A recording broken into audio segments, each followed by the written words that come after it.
Hello, everyone. Shabbat Shalom. Peace and blessings and greetings. This is Brother Malachi here, and I'm here with Brother Abu. Yep, back at it again.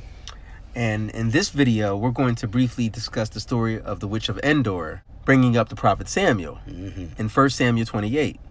This video is inspired by a friend of ours who was mentioned in previous videos, that being our friend Brother Gist. Yep, who calls himself the Bible MVP. MVP, right. For those who don't know, Brother Gist takes a Seventh Day Adventist point of view. And this is worth mentioning because Brother Gist disputes what many would take as the plain reading of the text. Brother Gist and apparently other Seventh Day Adventists denied that the witch of Endor actually pulled up the spirit of Samuel. The reason why is Seventh Day Adventists denied that humans are conscious between death and resurrection. And the plain reading of 1 Samuel 28 would seem to contradict that view. Yeah, and if we could just jump right into the text, I know this is going to be a brief discussion, but in verses 13 and 14 of 1 Samuel 28, Saul asks the witch or the medium or the mistress of familiar spirits, whatever you want to call her, but Saul asks the witch what she sees, and based on her description, Saul concluded that the person she was describing was indeed Samuel. I think the King James says that he perceived it was Samuel. He knew it was Samuel. But our friend, whom you just mentioned, Mr. Gist, he argues, however, that Saul's conclusion was actually mistaken. Well, in verse 13, the King James Version quotes the witch as saying she saw gods ascending. Brother Gist apparently feels that that's a hint that it was something other than a human. Evil spirit or evil angel. Brother Gist noted the word Elohim appears there, and he tries to say that this means that the woman saw fallen angels or fallen angels, so evil angels, and etc. Exactly. So he tries to build that on the word Elohim. However, I think now the reason why we're mentioning the King James Bible, neither Brother Malachi nor myself are King James onlyists, but Brother Gist, however, prefers the King James, and that's why we're working with it.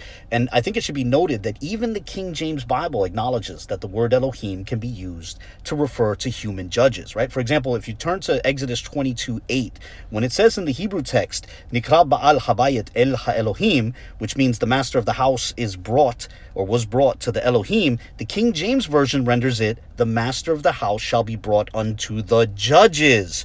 So, in that text, the word Elohim is translated judges. So I just wanted to point that out because the use of the word Elohim in 1 Samuel 28:13 does not preclude it from being a human or a human spirit in this case. And also, we should note that Samuel himself was a judge. As is stated in 1 Samuel chapter 7, verse 15, says, Samuel judged Israel all the days of his life. Exactly. What verse was that again? That's a good verse, actually. It's 1 Samuel chapter 7, verse 15. Samuel judged Israel all the days of his life. Exactly. So Samuel was a judge. Yeah, that's a good point. But we should probably just get straight to the point. In verse 12, it says that the woman saw Samuel. In verse 15, it says, Samuel said to Saul. Verse 16 says, then said Samuel. It seems really hard to say that despite what the text says, it doesn't mean she saw Samuel, or it doesn't mean it was really Samuel speaking. Exactly. No, that's a good point. It's a Samuel said, right? You see, Seventh Day Adventists, this is worth pointing out. And no disrespect to our friend and no disrespect to Seventh Day Adventists, but it's worth noting the Seventh Day Adventists fall within the Protestant spectrum, and central to the Protestant approach is this idea of the perspicuity of Scripture or the clarity of Scripture, right? It's the idea that the Bible is clear even to the everyday reader. And so, with all due respect to our friend, his approach severely undermines that idea of Scripture being clear, right? Because if the text can say multiple times, Samuel said, and then, they'll try to assure us that, just even though it says Samuel said, it doesn't mean it was actually Samuel saying it.